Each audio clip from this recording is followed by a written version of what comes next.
3월 19일 화요일입니다. 마가복음 13장 1절로 13절입니다. 예수께서 성전에서 나가실 때에 제자 중 하나가 이르되 선생님이여 보소서 이 돌들이 어떠하며 이 건물들이 어떠하니까. 예수께서 이르시되 내가 이 큰 건물들을 보느냐 돌 하나도 돌 위에 남지 않고 다 무너뜨려지리라 하시니라.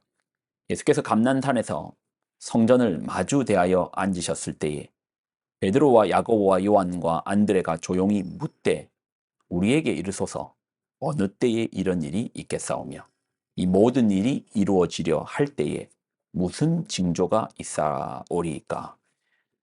예수께서 이르시되 너희가 사람의 미혹을 받지 않도록 주의하라. 많은 사람이 내 이름으로 와서 이르되 내가 그라하여 많은 사람을 미혹하리라. 난리와 난리의 소문을 들을 때에 두려워하지 말라. 이런 일이 있어야 하되 아직 끝은 아니니라. 민족이 민족을 나라가 나라를 대적하여 일어나겠고 곳곳에 지진이 있으며 기근이 있으리니 이는 재난의 시작이니라.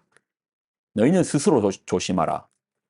사람들이 너희를 공회에 넘겨주겠고 너희를 회당에서 매질하겠으며 나로 말미암아 너희가 권력자들과 임금들 앞에 서리니 이는 그들에게 증거가 되려 함이니라. 또 복음이 먼저 만국에 전파되어야 할 것이니라. 사람들이 너희를 끌어다가 넘겨줄 때에 무슨 말을 할까 미리 염려하지 말고 무엇이든지 그때에 너희에게 주시는 그 말을 하라. 말하는 이는 너희가 아니요 성령이시니라. 형제가 형제를 아버지가 자식을 죽는 데에 내주며 자식들이 부모를 대적하여 죽게 하리라. 또 너희가 내 이름으로 말미암아 모든 사람에게 미움을 받을 것이나 끝까지 견디는 자는 구원을 받으리라. 아멘. 기도하겠습니다. 하나님 주신 하나님 말씀을 붙들고 나아갑니다. 끝까지 믿음의 길을 걷게 하여 주옵소서. 영광을 드립니다. 예수님의 이름으로 기도 드리옵나이다. 아멘. 뿌리째 말리운 무화과 나무 비유, 그 비유를 통해서 성전이 어떻게 무너질 것인가를 나누었습니다.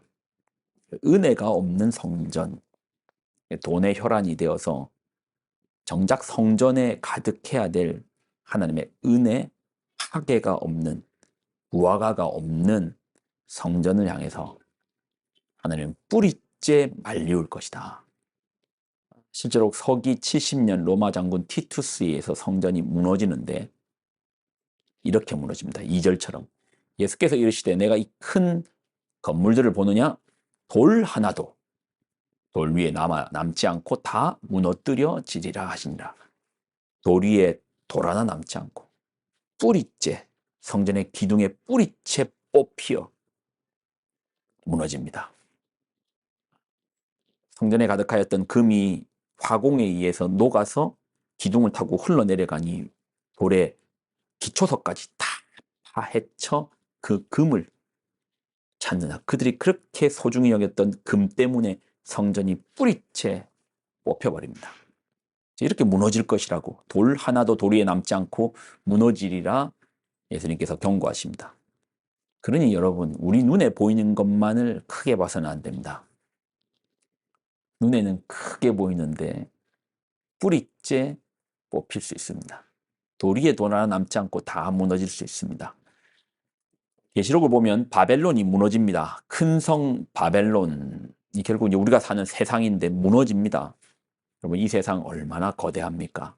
그 높은 건물, 빌딩, 문명, 문화 얼마나 대단해 보입니까? 근데 성경은요, 무너진대요. 근데 무너질 때 얼마 만에 무너지는 줄 아십니까? 단 1시간 만에 무너진다고 합니다.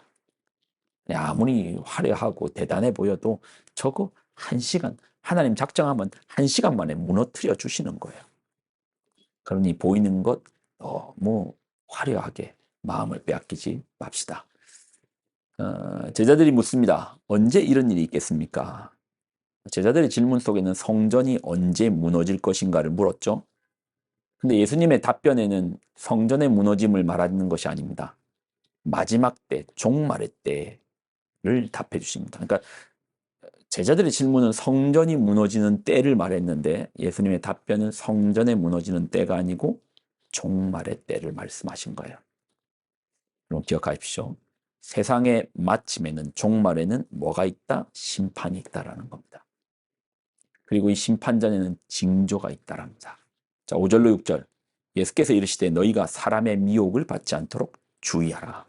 많은 사람이 내 이름으로 와서 이르되 내가 그라하여 많은 사람을 미혹하리라. 종말의 때에 처음 오는 현상은 미혹입니다. 내가 그리스도라. 나를 따르라. 선한 그리스도의 모습으로 왔지만, 양털의 옷을 입고 왔지만 그 속에는 늑대가 있을 수 있습니다. 그러니 뭐하라? 미혹하지 마라. 속지 마라. 자, 두 번째는 전쟁과 자연재해입니다. 민족이 민족을, 나라가 나라를 대적하여 일어나겠고 곳곳에 지진이 있으며 기근이 있으리니 이는 재난의 시작이라. 자, 그리고 이제 성도들의 박해도 있답니다. 너희는 스스로 조심하라. 사람들이 너희를 공회에 넘겨주겠고 너희를 회당에서 매질하겠으며 나로 말미암아 너희가 권력자들과 임금들 앞에 서리니 이는 그들에게 증거가 되려 함이니라. 이런 수순이 계시록에도 나와 있거든요. 그리고 이미 우리가 살고 있는 현실 속에서도 미혹과 자연재난과 성도들의 박해는 다 있습니다. 우리가 종교적인 자유 속에서 살고 있어서 쉽게 믿어서 그렇지, 지금도 어딘가에서는 신앙 때문에 박해를 받고 목숨을 걸고 사는 사람들 있습니다. 그러고 보면 예수님께서 이 땅에 오신 이후부터는 종말의 때입니다. 이미 종말은 시작되었습니다. 어느 때 역사가 아까 말했잖아요. 1시간 만에 무너진다 하여도 조금 더 이상할 것이 없습니다. 왜요? 예수님께서 이 땅에 오신 이후부터는 종말의 때로 시간표가 이미 시작되었습니다. 자, 그럼 이러한 종말의 때에 중요한 것은 우리는 어떻게 살 것인가? 성도는 어떻게 살아야 됩니까? 13절. 또 너희가 내 이름으로 말미암아 모든 사람에게 미움을 받을 것이나 끝까지 견디는 자는 구원을 받으리라. 지금 우리에게 필요한 것은 끝까지 견디는 인내입니다. 계시록 14장 12절에는 이렇게 말씀하시네요. 성도들의 인내가 여기 있나니 그들은 하나님의 계명과 예수에 대한 믿음을 지키는 자라. 하나님의 말씀과 예수님에 대한 믿음을 끝까지 변치 않고 지켜내는, 종말의 때에 사실 종말은 피할 수 없습니다. 광명 가운데 주님이 오시는 게 아니고 어둠 가운데 주님이 오십니다. 심판주로 이 땅의 그 악을 심판하러 오십니다. 그때가 종말일 것인데 점점 어두워지는 시대 가운데서 성도된 우리는 어떻게 살아야 되는가? 견뎌야 된다는 겁니다. 견뎌야 된다는 겁니다. 어떻게요? 끝까지 견뎌야 됩니다. 그런 자는 구원을 받으리라. 여러분의 신앙은 어떠세요? 견딜 수 있는 그런 단단함이 있습니까? 예수님에 대한 믿음과 하나님의 계명을 지키는 그런 인내가 있습니까? 이런 인내를 가지고 끝까지 견디는 우리가 되기를 소망합니다. 기도하겠습니다. 하나님 주시는 말씀을 귀하게 붙듭니다. 이 마지막 때에 우리로 인내하는, 견뎌내는, 하나님의 계명과 예수님에 대한 믿음을 지켜내는 우리 성도 되게 하여 주옵소서. 영광을 드립니다. 예수님의 이름으로 기도드립나이다. 아멘.